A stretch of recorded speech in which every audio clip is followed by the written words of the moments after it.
representing my STEEZ. You know what's going on, man. You know who it be. Bring you word on the street, man. You know what's going on. Bring you the latest news, trade rumors, delistings, retirements, all that, man. Y'all get the gist by now. But if this is your first time, man, then welcome to the channel. And yeah, I'm bringing you all that news that I just told you. So jump right into it. We got a lot to unpack today, man. Also bringing you best and fairest too. So yeah, we're gonna add best and fairest as well this week. I'll just give you what I've seen so far.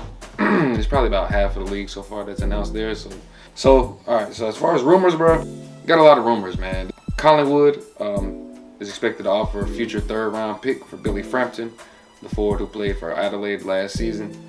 So Collingwood's looking to bolster their forward line, man. Obviously, they're supposed to be getting McStay too, so it looks like a whole different forward line compared to this season if they do end up getting that. And they do add. I will say that he does look like a Collingwood player. If you just fit Frampton in a Collingwood jersey, they can fit right in, man. Also, Lachie Sholl, there's no update on him, man. It's just, I think he said he wants to leave the club or he'll explore free agency, and clubs other than Carlton really tied to him, but I think that's kind of dying down. I don't really see that happening, bro, considering that our wings did turn up a little bit this season, and we at least know what we're getting from some of our wingmen, and then also with the rumors or the trade that we are getting Blake Acres, man. So I really don't see Lachie Sholl coming into the side, man. But if he does leave Adelaide, it'll be interesting to see where he goes. So Tom Berry from Brisbane, he has requested a trade from Brisbane, and Gold Coast is interested. So I noticed that this last week, Gold Coast has been working really heavily, man. They've been linked to a lot of players, bro, and they've been trying to make some moves. And I guess they seen the improvement that they made this year, and they see where they need to improve, bro. And it'll be interesting to see how their list evolves over the next couple months. So we have Dane Zorko. He recommitted for a year to the end of 2023. The skipper from Brisbane.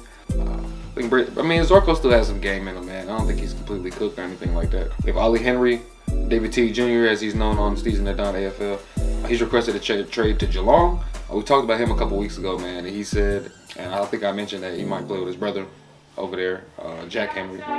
And so they will be playing together if that trade gets honored. And that just goes also into the hand of Collingwood having a different forward line, because Ollie Henry, he wasn't there, featured every game. I wouldn't say he was in the best 22 of Collingwood, but he has had his moments in the game. So that'll just be another player that's lost on that forward line and have a replacement. So sticking with Collingwood, Caleb Poulter. I believe he wants to go back home to Adelaide. I don't know between which club, if it's Port or the Crows. But I do know that he probably won't be in Collingwood next year as long as that gets honored as well. Aaron Francis from Essendon, the backman, he wants to go to Sydney, and Essendon's willing to make that happen, brother. Willing to work with him on that. Sydney's trying to just get some more strength down there, down back. Help the McCartan brothers out as well, Dane Rampy and them boys. So I don't mind Aaron Francis too much, man. It'd be good to see him getting out of the Essendon jersey. I won't be too mad at that. All right, so Blake Acres to Carlton. As early as next week for the future third-round pick.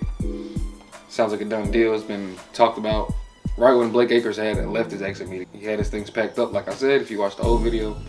And look, he ready to go, man. So welcome to the Blue Baggers, man. Look at that. All right. So Freo, we've been talking about the players that Freo's been dangling, and Love's wanting to get out, man. Logue's been wanting to go to North, so Freo is expecting second-round returns for both those players. So we'll see if North trying to come up with that. I think North probably will pay that price, man. It's just a matter of will the Dogs, because I don't think the Dogs really need too many extra forwards, man. Gallier, he met with Port, even though he's currently contracted for 2023. He has met with Port Adelaide. Not quite sure what his role will be there.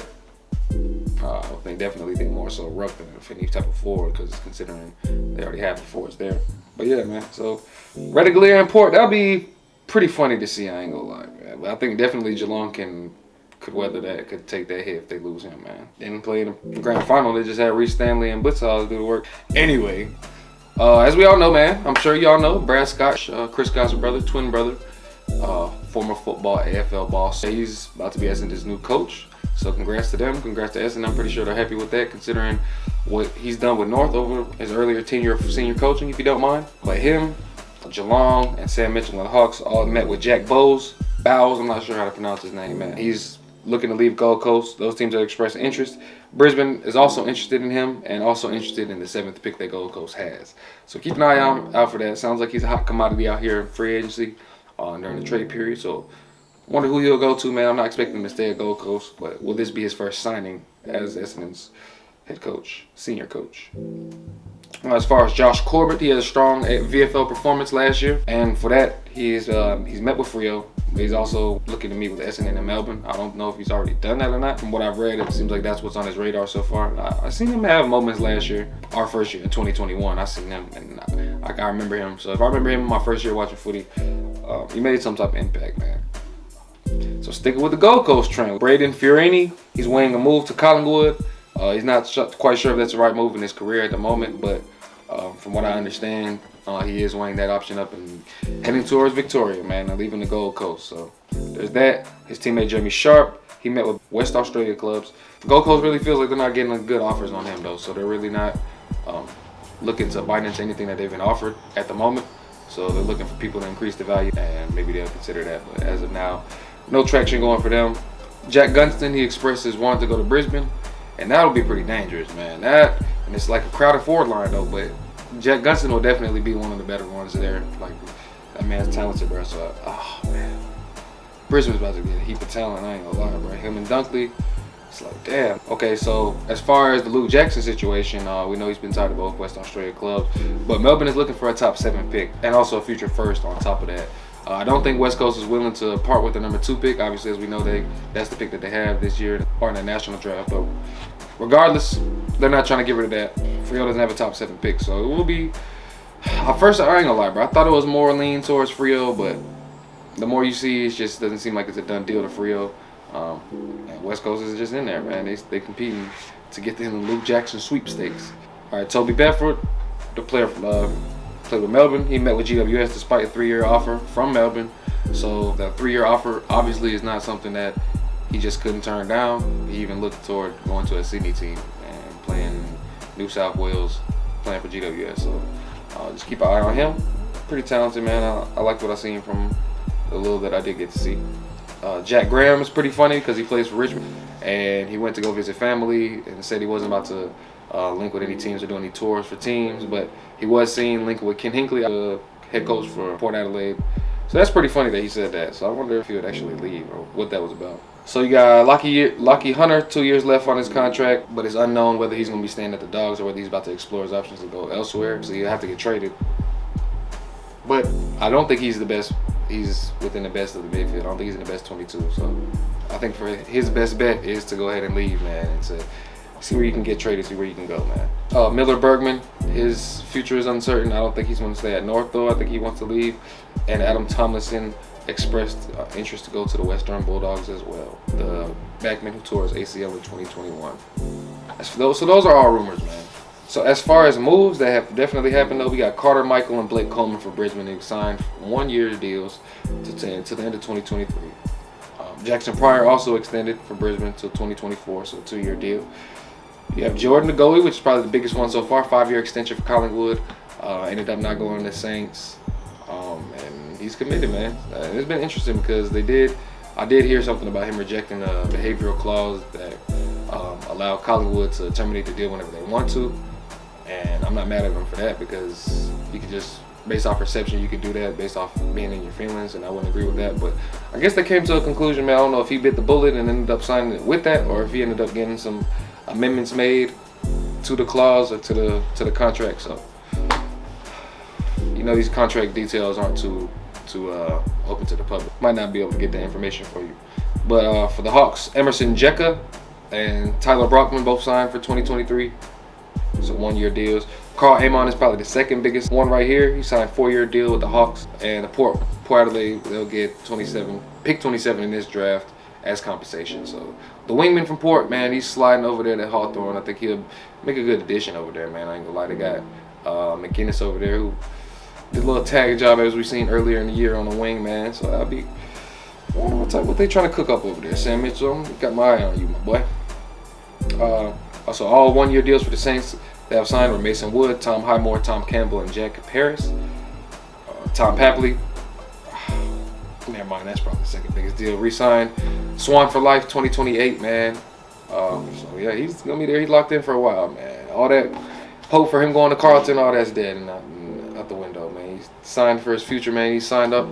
He's gonna be a Swan for life, man. So shout out to Pepe, man. He deserves it, though. I ain't gonna lie. Jaden Hunt agrees to a contract with West Coast, which I was surprised by this 3-year deal to Jaden Hunt to West Coast, and I think that's not too bad for West Coast, man. It builds some speed. I think Jaden Hunt's pretty fast. He just wasn't able to crack the rotation over there in Melbourne just because they obviously have Christian Salem and you just have a lot of talent over there, just all across the list. So just couldn't quite crack the lineup, and I think he'll have opportunity at West Coast. So give you a rebounding 50 man. We'll see what he can do. And also for the last move, I got Jason Johannesson, JJ, signed a 2-year deal today to 2024 with the Western Bulldogs. So he'll remain there, man. He's been there for quite a while, and apparently he likes it there. That's home. So as far as best and fairest, for Adelaide, I have Rory Laird. For Brisbane was Lachie Neale. So I'm not surprised by the Rory Laird. Lachie Neale, I'm not surprised by. For Carlton, Patrick Cripps one, I'm not surprised by that either. Collingwood, Jack Crisp. I think that's well deserved too. It could have been up in the air between a couple other players, but I'm not mad at him. The biggest surprise for me was the dual best and fairest medal for Geelong, Cam Guthrie and Jeremy Cameron. I was pretty surprised by that. I think it's the second time it ever happened in, I don't know if it was Geelong history or AFL, VFL history in general. But I did see it's not too often that happens. And yeah, man, Cam Guthrie surprised me by winning this. I know he's been having a good year, but to win best and fairest, that's a big deal, man, on the premiership team at that. Clayton Oliver, he won for Melbourne. Not too surprised by this. I think he deserved that as well. Callum Mills won for Sydney. I think that's well deserved. I think he was the best mid for sure. And Josh Dunkley for Western Bulldogs. And he will be on the move. Winning best and fairest and going to another club, man. So congrats to all them boys so far, man. Next video will probably update you on the rest of the other half of the best and fairest winners. If I missed one, drop it in the comments. It probably will be some dropping by the time I edit this video, edit and everything like that. So be mindful of that, man. Information comes all the time. All right, for delistings, I don't have too many delistings, man. A lot of them are more bottom end players. GWS has 4 of them, well 3 of them, excuse me. Zach Sproul, Jared Brander, the former West Coast Eagle, and Jake Stein. I thought Brander might have had a better year this year. When he left West Coast, and then I think he had a decent game where he had some goals, but he just couldn't put in consistency together this season. So Geelong, I think, has, what is that, 4 or 5? Quentin Narco, I was surprised to see get delisted. That was a big surprise, but that speaks to the depth that Geelong has, man. Can't pay everybody, man. So also Francis Evans, Nick Stevens, Zane Williams, and Paul Sapatolis. I'm not sure how to say that. Excuse me. Patrick Naish was delisted from West Coast. I was kind of surprised by that. I want to say Juwan likes Patrick Naish, man. So I wonder how you're about to take this one, but yeah, he got delisted. Only one for West Coast, at least this past week. And Sydney, Barry O'Connor, and Lewis Taylor with the most recent delistings. So hopefully them boys find opportunity elsewhere, but at the moment, it's not gonna happen. Y'all ain't playing for the clubs that you were just on last year. And retirements, we have 2 significant retirements, man. Joe Selwood, as we all know, so he announced his last game, man. Won the premiership, and what better way to retire than winning the premiership and going out on a high note. So salute to Joe Selwood, and also Jack Redden retired for West Coast, man. Also played for Brisbane though as well, 262 games, 2018 premiership. So yeah, man, that's pretty much all I got for y'all, man. I know it was an earful, a mouthful for me, man. There was a lot. News is coming. I'm expecting it to just be heavier traffic though through the news department as we approach into free agency and the trade period. So I'm gonna do my best, try and get y'all everything that I can get, man. And hopefully I taught you something, man. So don't forget to like, comment, subscribe, all the YouTube shit, man. Don't forget to subscribe to the Patreon if you can and if you will, if you want to support us. So we appreciate that. But yeah, man, I ain't got much else to say, man. So I'm gonna catch y'all later on, man. Just keep an eye out for the videos. Obviously the lives ain't gonna be happening, and yeah, man, I have to cook something up new for y'all.